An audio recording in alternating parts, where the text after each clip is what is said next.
The body of a young woman was discovered at the edge of a forest. Her face was disfigured, her clothes torn, and she bore the clear signs of sexual assault. She was Kaylee Sawyer, a 23-year-old college student. Her attacker would later broadcast a live stream confessing to his crime, but it was his statements during the interrogation that proved to be the most terrifying, truly chilling to the bone. So what really happened to Kaylee? Kaylee Sawyer was born in 1993 in Oregon and grew up in the quiet city of Bend. From a young age, life presented her with challenges.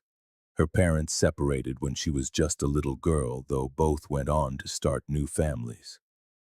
In time, Kaylee became the eldest sister in a blended family with 4 siblings. Despite the separation, her parents maintained a cordial relationship, always prioritizing raising her in a stable and loving environment.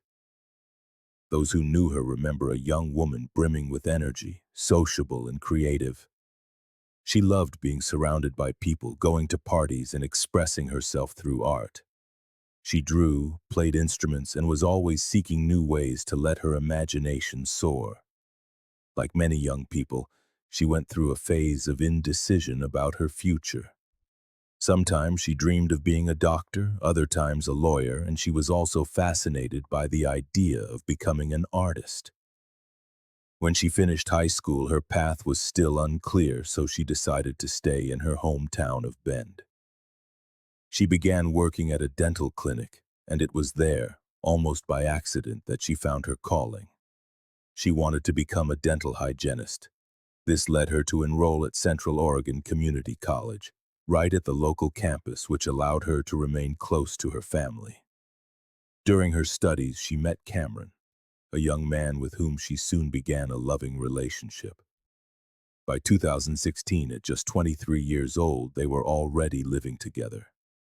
Both had good jobs, were making steady progress in their careers, and were beginning to talk seriously about a future together, even discussing plans for marriage. It seemed that everything was on the right track. But everything changed on July 23rd of that year. That night, Kaylee went to a bachelorette party with some colleagues from work. The event ended early, around 10 p.m., but she was still in the mood to have fun.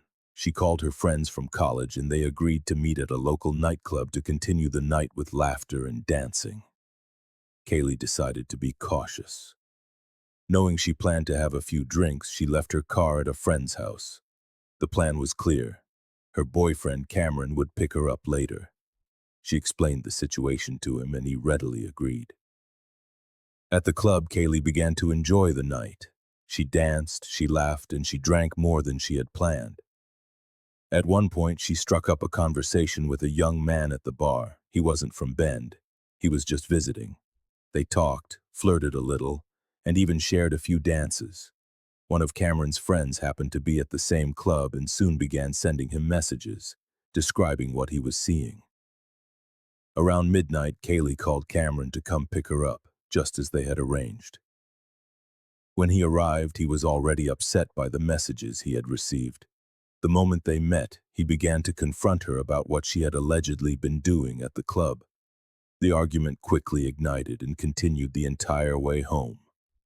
Back in the parking lot of their apartment building, the tension hadn't subsided. Kaylee, tired of the conflict, told Cameron she didn't want to fight anymore and needed to take a short walk to clear her head. It was nearly 1 a.m. Cameron thought it was a bad idea. It was too late and too dangerous for her to be out on the street alone. But Kaylee was deeply agitated. In the end, he decided to go up to their apartment, thinking she would calm down and follow him shortly. About 10 minutes passed. When he went back down to look for her, she was gone. Cameron started calling her phone. She didn't answer, but she did reply to a few text messages. She told him she was just going to walk around the block one more time and would be back soon, that she just needed to cool off. He decided to wait for her at home. The hours ticked by, but Kaylee didn't return. The last message he received from her was brief but unsettling. It said her phone was about to die and that she was on her way back. That message arrived at 1:30 a.m. Kaylee Sawyer never came home. At dawn the next day, Cameron was still trying to reach Kaylee. Her phone remained off.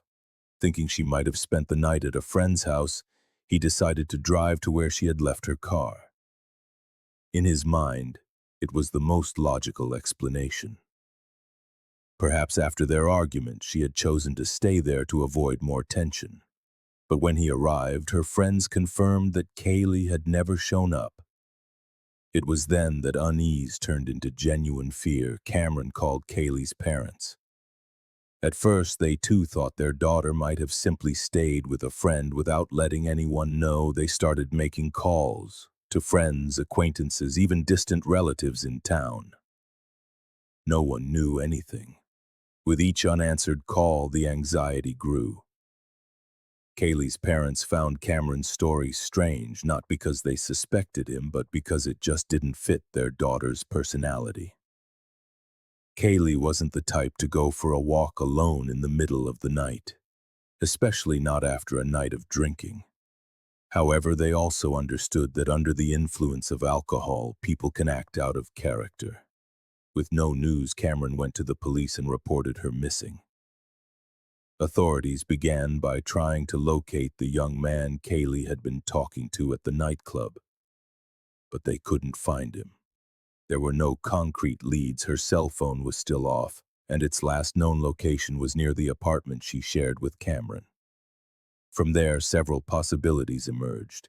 She could have collapsed in the street, fallen somewhere out of sight, or been the victim of a hit-and-run. Searches were organized around the apartment building and the nearby community college campus, which was also close to where her phone had last pinged. But the searches yielded nothing. It was as if Kaylee had vanished without a trace. All of Sunday passed, and Kaylee was still missing. On Monday morning, she didn't show up for work, which raised even more alarms. In all her time at the dental clinic, she had never once missed a day. Even when she felt unwell, she would still go in because she genuinely loved her job. At that point, the Bend Police Department made her case their top priority. Every available officer began searching for her with urgency. That same Monday, while authorities in Bend were desperately trying to find Kaylee, something unexpected happened about 20 miles away in the city of Redmond. A police officer named Isabel Lara came into the station, even though it was her day off. She needed to talk to her colleagues about something that was worrying her. She explained that her husband, Edwin Lara, had been acting very strangely over the weekend. Edwin, who worked as a security guard at Central Oregon Community College, the same college Kaylee attended, had come home much later than usual in the early hours of Saturday morning. He seemed restless, agitated, and visibly distressed, as if he were under immense stress. Isabel had asked him if anything was wrong, but he denied it. By Monday morning, however, Edwin could no longer hide his state. He was completely unhinged. He kept muttering that the police were looking for him, that they were going to catch him. As Isabel tried to understand what was happening, he confessed something that left her frozen. He told her that in the early hours of Sunday morning, around the time Kaylee disappeared, he had hit a young woman with his car. He said he had panicked and didn't know what to do, so he left her body on the side of the road. According to his story, he then simply returned to his post as if nothing had happened, finished his shift, and went home. Isabel told her colleagues the story seemed bizarre, but that wasn't all. Shortly after telling her this, Edwin had taken his work-issued handgun, grabbed the couple's car, and left. At that moment, the Redmond police were unsure how to proceed. They had no reports of a missing woman in their jurisdiction that weekend. But after checking the records of other districts in Oregon, they discovered that a young woman named Kaylee Sawyer had been reported missing in Bend. That coincidence shifted everything. What had been just a suspicion now became a potential connection. They weren't just looking for Edwin Lara to clarify his strange behavior anymore. They were looking for him because he might be connected to Kaylee's disappearance. The concern was twofold. Edwin had left with a gun, and according to his wife's testimony, he was not in a stable state of mind. Authorities feared he might harm someone else or even himself. The next step was to go to Edwin's parents' house. There they found the car he had used to flee his home, abandoned. His parents told the officers that Edwin had stopped by, left them some money, said goodbye, and then left without any explanation. This behavior, combined with everything else, only deepened the investigators' unease. With the family's permission, officers conducted a thorough search of the house. In the backyard, they found a small shed. Inside, a plastic bag caught their attention. When they opened it, they discovered several personal items belonging to a woman. Among them was an ID. It belonged to Kaylee Sawyer. There were things she typically carried in her purse, though both her cell phone and her money were missing. The Redmond police immediately notified the authorities in Bend. This was no longer just a missing person case. Inside that same bag, they found traces of blood. The discovery completely changed the direction of the investigation. Now they were investigating a possible homicide. Based on the partial confession Edwin's wife had provided, the version where he claimed to have hit a woman and abandoned her body, there was no other clear line of inquiry. All signs pointed to Edwin. The challenge was that they didn't know where he was. Nor did they know on which of the many roads crisscrossing the region Kaylee's body might be.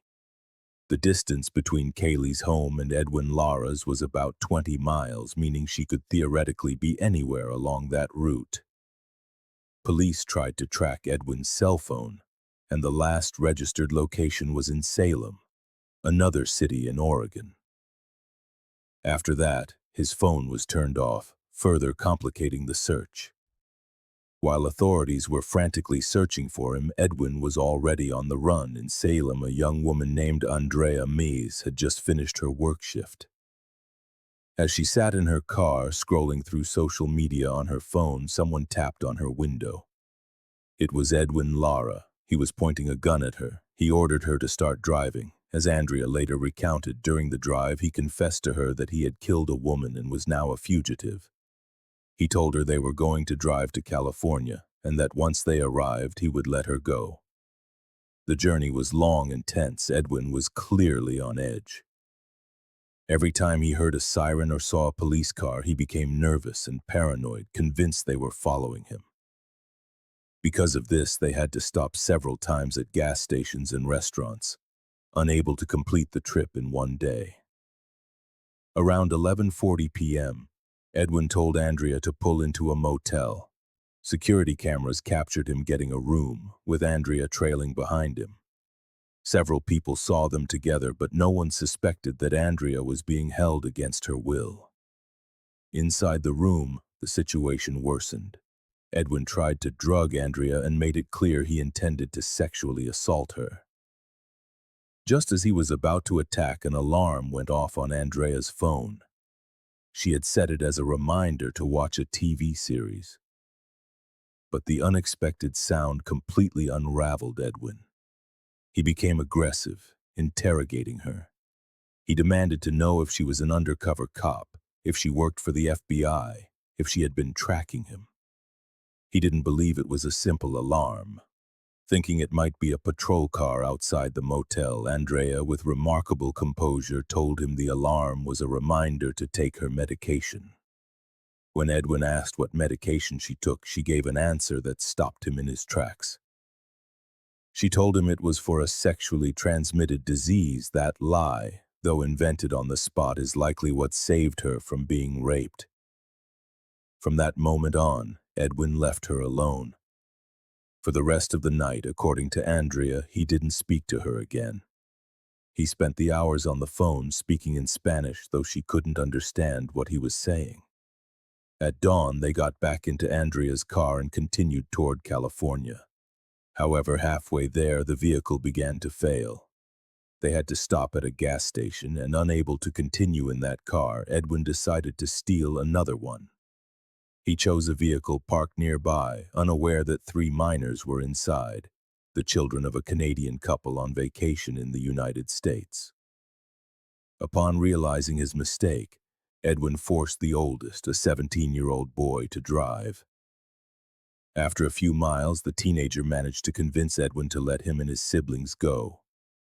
Meanwhile, their parents had already reported the car stolen and their children missing. When the minors were found, the eldest recounted everything that had happened. Thanks to his testimony, police were able to close in on Edwin's location and confirm that he was still holding a woman hostage. During the journey, Edwin switched vehicles again. His paranoia was unrelenting. Every sound, every car on the highway set him on edge. In one of these switches, he abandoned their car on the side of the road and began looking for another. They were in a rural area with almost no traffic. Until he found a lone driver. He stopped the man, stole his vehicle, and then shot him, leaving him seriously wounded. At some point on that journey between Oregon and California, Edwin took Andrea's cell phone and began broadcasting live from her Facebook account. Staring into the camera, he confessed that he had killed a woman. He said he had another girl with him, a hostage. He asked his family for forgiveness for what he had done, and he also asked for the forgiveness of Kaylee's family. After recording the video, Edwin urged Andrea to post it on his Facebook account with a specific title. Seeking to buy time and safeguard herself, she uploaded it as a private entry, keeping it hidden from her profile. When Edwin discovered this, he erupted in fury, shouting wildly that everyone was tracking him and declaring himself the most wanted man in all of America. They pressed on with their journey, and upon reaching California, Edwin began contemplating surrender. He confided in Andrea that helicopters were tailing him, that the entire nation knew of his deeds, and that the best course was to call emergency services to end it all. As he remained lost in his thoughts, they approached a police checkpoint. Edwin chose not to stop and sped past, triggering a pursuit by the officers. At that moment, the authorities had no idea who was in the vehicle. They had only seen someone evade the checkpoint. For Edwin, this confirmed his deepest fears, solidifying his belief that a massive operation had been launched against him. Convinced escape was impossible, he dialed 911, providing his exact location and confessing to the murder of a young woman named Kaylee in Oregon. He expressed his willingness to surrender and pleaded that no harm come to Andrea, emphasizing that she was not an accomplice but a hostage. Shortly after the call, following a brief chase, the police halted the vehicle and arrested both Edwin and Andrea. Though he had clarified her innocence, the officers needed to verify her story before releasing her a few hours later. Edwin, however, was taken for interrogation, where he offered varying accounts of the events. Initially, he repeated his tale to authorities, claiming he had accidentally struck Kaylee with his car and, in a panic, abandoned her body by the roadside. During the session, he requested permission to write apology letters to his wife, his family, and Kaylee's family, which the officers granted, as investigators pressed him for Kaylee's body's location. Edwin toyed with them, providing multiple false addresses that led nowhere, frustrating the team immensely. The interrogation stretched 6 to 8 hours, during which his demeanor and story shifted repeatedly. In one version, he admitted to attempting to sexually assault Kaylee after the accident. When she resisted, he struck her violently, causing her death before disposing of the body. Each new detail was accompanied by yet another misleading location. Finally, toward the end, Edwin revealed the truth. He recounted how, one night, he spotted Kaylee walking near the university campus while driving a vehicle resembling a police patrol, part of his duties as a campus security guard. Dressed in a uniform akin to that of law enforcement, complete with a bulletproof vest, badge, and weapon, he approached her, posing as an officer and offering her a ride home. Noticing her intoxication, his twisted impulses took hold. When she rejected his advances, rage consumed him. He forced her into the car, demanded intimacy, and upon her refusal, strangled her until she lost consciousness. Believing her dead, he placed her in the back of the vehicle and drove to a wooded area. There, realizing she still showed signs of life, he attacked again with brutal force, using stones to deliver fatal blows, ultimately ending her life. Afterward, he left her body beside the road, returned to the campus, washed up as if nothing had happened, finished his shift, and went home to his wife at dawn. During the interrogation, he spoke with a nervous edge but no trace of remorse, confessing to an inner compulsion to kill. He described the act as strangely satisfying and admitted that it had driven him to kidnap Andrea with similar intentions. He even revealed that shooting the man whose car he stole had given him a perverse thrill. The police realized they were dealing not just with a murderer, but potentially a serial killer in the making. For Andrea, Edwin's capture was a profound relief, especially given his access to uniforms, vehicles, and authority as a security guard. 2 days after his confession, Kaylee's body was discovered, its condition heartbreakingly devastating. The forensic examination corroborated every horrific detail. Signs of sexual assault, blunt force trauma from stones, and evidence of strangulation. Nearly 6 months later, Edwin Lara's trial commenced, and his behavior only fueled outrage.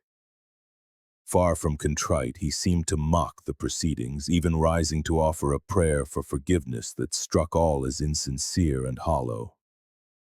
After nearly a year of hearings and testimonies, he was sentenced to life imprisonment without parole. For Kaylee's family, this was scant justice. They had hoped for the death penalty, considering not only her brutal murder, but also the kidnapping and shooting during his flight. They believed someone capable of such atrocities deserved no less.